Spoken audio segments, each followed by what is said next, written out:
Recently, I made a video where my daughter and I tested this DeeRC 9207E. This truck looks really good, offers strong handling, but the one area it falls short is in the powertrain. It's just really slow and weak. This truck is quite inexpensive. It's under $100. Typically it goes for about $85 to $90. So keeping that in mind, it offers a lot of great features. One of them being oil-filled shocks and just a really well thought out design overall.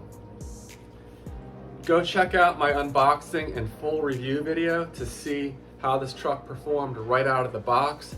But the 17 mile an hour or 27 kilometer an hour speed, company quotes 48 kilometers an hour, which is nearly 30 miles an hour.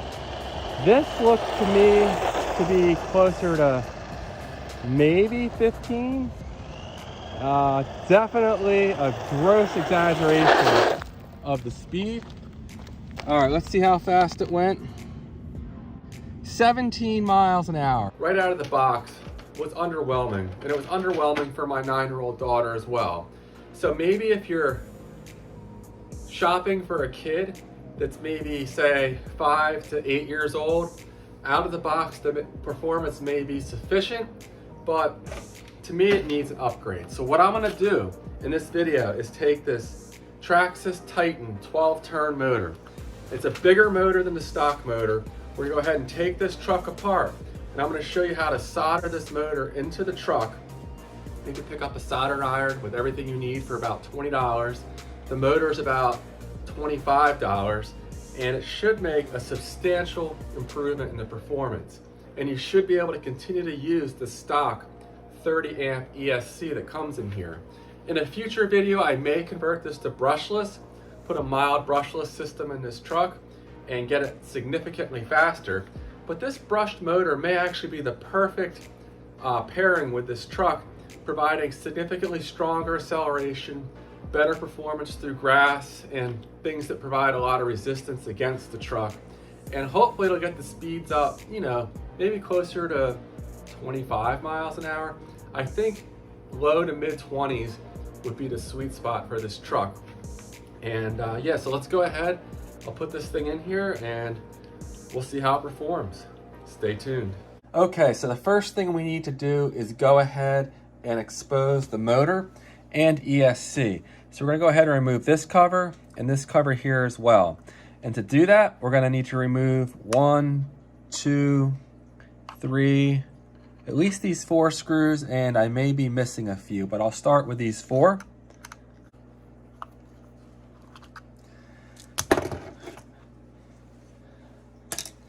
So the 2 motor cover screws expose the stock motor. Then we're gonna go ahead and take off these next 2 screws.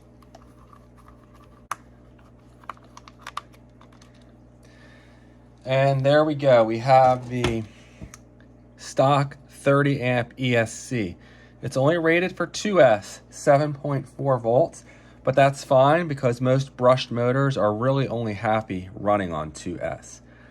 So now you can see here, there's actually connectors here. So if you buy a motor, it probably will already come with these connectors on here. I'm gonna attach some new ones onto here because I had taken these off for a different project before, and I'll put the connectors right back on there, and then we should be able to plug it right in, attach the pinion gear, and be good to go. Now to get to the pinion gear and to the motor mount, we are gonna need to remove, looks like, several more screws. 1, 2, 3, 4. That may be it. Let's go ahead and start there.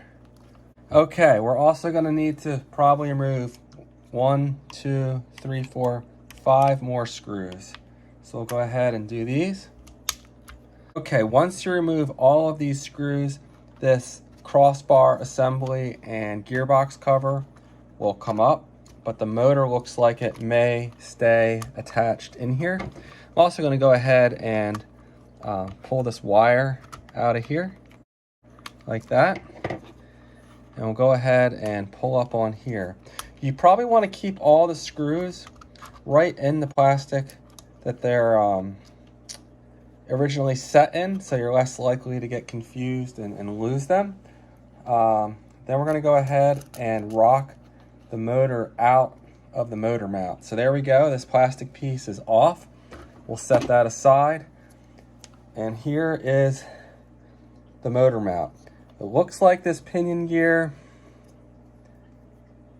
may be pressed on here, so I may have to get a replacement, but I'll figure that out a little later. There's no grub screw on here, unfortunately. Now I'm going to go ahead and remove the heatsink so we can reinstall it on the new motor. And then we're going to go ahead and disconnect the two motor wires. To do that, you're going to grip the connector on the clear plastic on the ends and pull. I'm going to do that for both of these. I do not have a 15 tooth replacement pinion. I think this might be 0.5 mod is the pitch, and there's no grub screw, so you just have to pry it off. So what I did is I just took a screwdriver to get it started, and I pried it up to loosen it. Then I took a pair of pliers and worked it off by pulling up on it. Not the best thing for the motor, but I probably will never use this motor again, and it doesn't seem to have damaged it. I'm also going to go ahead and desolder these motor wires, and I'm going to put these on my Traxxas Titan motor. Okay, and what I did to get this pinion gear on far enough is I just put it on backwards. It helped me press it on a little further, but there we go, it's lining up almost perfectly now. Now, most of you folks won't have to do this step. Most brushed motors come with wires like this connected, but again, I had taken mine off for a different project. I figured out what was the positive and negative side here. There's a little bit of residue left from the red and black connectors. So I'm just gonna go ahead and solder on. I was gonna desolder these and use the ones off the motor that came with this truck, but I found an extra set I had laying around. So I'm just gonna go ahead and solder these on to the motor real quick. All right, so what I'm gonna do is just clean off the tip of my soldering iron, and I'm gonna try to do this in such a way that you guys can see it. This wire is already tinned. There's plenty of solder in it, so I'm just gonna melt a little bit of solder onto the tip of my soldering iron. I'm gonna go ahead and get this so it's molten. Then I'm gonna go ahead and redo it until it's nice and molten. And then what I'm gonna do is hold this on here as still as possible while the solder hardens. Count to about 10 seconds. You can see there it just hardened. And we should be in business. Okay, so now we're gonna reinstall the motor mount on our new motor. Take note, you want the beveled screw holes to be where the screws go into. On the other side, they're flat. You need the screws to go on this side or they won't go deep enough to get into the motor's threads. So then we're going to go ahead and line up this motor mount here with these two motor holes here that are at top and bottom. So we're going to go like this.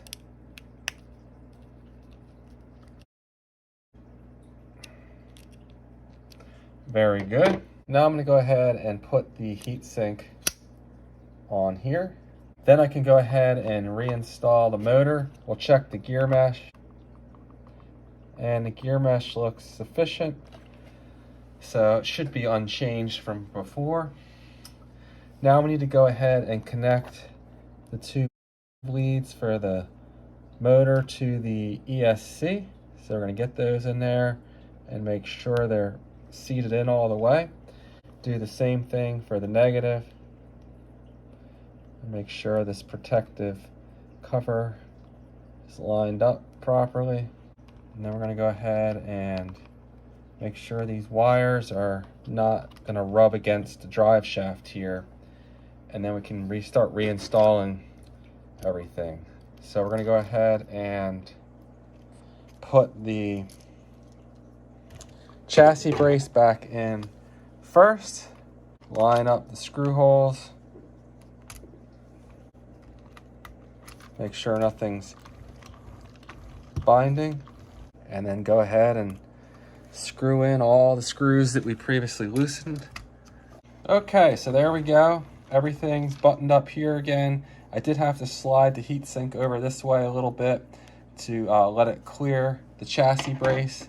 Now we're gonna go ahead and again make sure these wires are out of the way. I think what I'm gonna do is position them kind of like that. I don't recall quite how they were in here before originally. Now we're gonna go ahead and reinstall the ESC cover, making sure that these wires are not rubbing on the drive shaft, because that could cause a nasty problem pretty quickly. Just like that. And I put my antenna up through the hole there. And then finally, we're gonna go ahead and put the motor cover back on. And then finally, I'm gonna go ahead and make sure that everything looks good and the motor is spinning in the correct direction. So I'm gonna go ahead and turn on the transmitter, press the power button down, and then